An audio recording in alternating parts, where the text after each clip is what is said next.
Iran Israel युद्ध को लेकर अमेरिकी राष्ट्रपति डोनाल्ड ट्रंप ने 24 जून को ऐलान किया कि इजराइल और ईरान दोनों ही सीज फायर के लिए पूरी तरीके से सहमत हो गए हैं। ट्रंप ने इसको लेकर खुशी भी जताई थी, लेकिन अब ट्रंप के दावों पर ही सवाल उठने लगे हैं, क्योंकि ईरान का कहना है कि सीज फायर के मुद्दे पर किसी भी प्रकार का समझौता नहीं हुआ है। मालूम हो कि अमेरिकी राष्ट्रपति डोनाल्ड ट्रंप ने खुद ट्रुथ सोशल पर लिखा कि ईरान और इजराइल के बीच सीज फायर पर बात बन गई है। ट्रंप ने पोस्ट में लिखा, बधाई हो सभी को, ईरान और इजराइल के बीच पूर्ण और अंतिम सीज फायर पर सहमति बन गई है। सीज फायर 6 घंटे के भीतर शुरू होगा और ईरान को पहले इसका पालन करना होगा।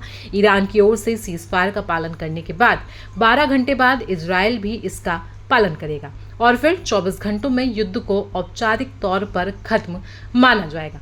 लेकिन अब ट्रंप के इस बयान के बाद से उन पर सवाल उठने लगे हैं। दरअसल डोनाल्ड ट्रंप के सीज फायर के ऐलान के बाद ईरानी विदेश मंत्री अब्बास अराक्ची ने सीज फायर की बात का खंडन कर दिया। उन्होंने कहा कि ऐसा कोई समझौता नहीं हुआ है और युद्ध की शुरुआत इजराइल ने की थी, ईरान ने नहीं।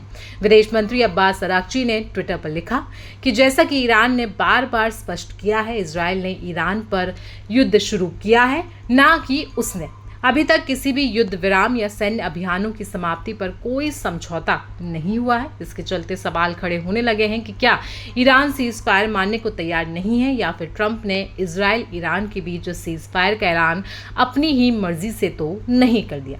बता दें कि राष्ट्रपति ट्रंप के सीज फायर के ऐलान का एक तरफ से ईरानी विदेश मंत्री ने खंडन किया है, लेकिन उनके उसी एक्स पोस्ट के दूसरे हिस्से में नरमी के संकेत भी दिखाई दिए हैं।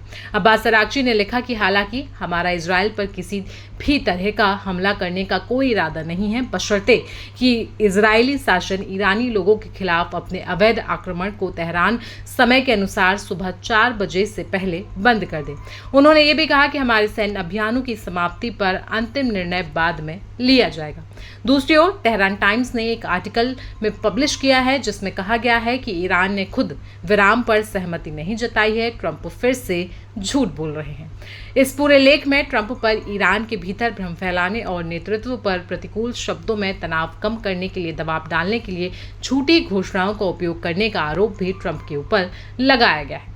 वहीं आपको बता दें कि ईरान के सर्वोच्च नेता अली खामनेई ने दोहा में मौजूद अमेरिकी एयरबेस पर हमले के बाद प्रतिक्रिया दी है। उन्होंने कहा कि हमने किसी को नुकसान नहीं पहुंचाया, लेकिन ईरान किसी के सामने झुकेगा नहीं। हम किसी के द्वारा ज्यादती को स्वीकार नहीं करेंगे। वहीं खामनेई ने एक और पोस्ट में कहा कि जो ईरानी लोगों और उनके इतिहास के बारे में जानते हैं, वो ये भी बेहतर तरीके से जानते हैं कि ईरान आत्मसमर्पण करने वाला राष्ट्र नहीं है। ऐसे में ये पूरा मुद्दा लगातार गर्माता जा रहा है। 12 दिन से ईरान और इजराइल के बीच लड़ाई जारी है। आप इस पूरे मुद्दे पर क्या राय रखते हैं, हमें कमेंट सेक्शन में जरूर बताएं। बाकी देश दुनिया की खबरों के लिए जुड़े रहें जनसत्ता के साथ।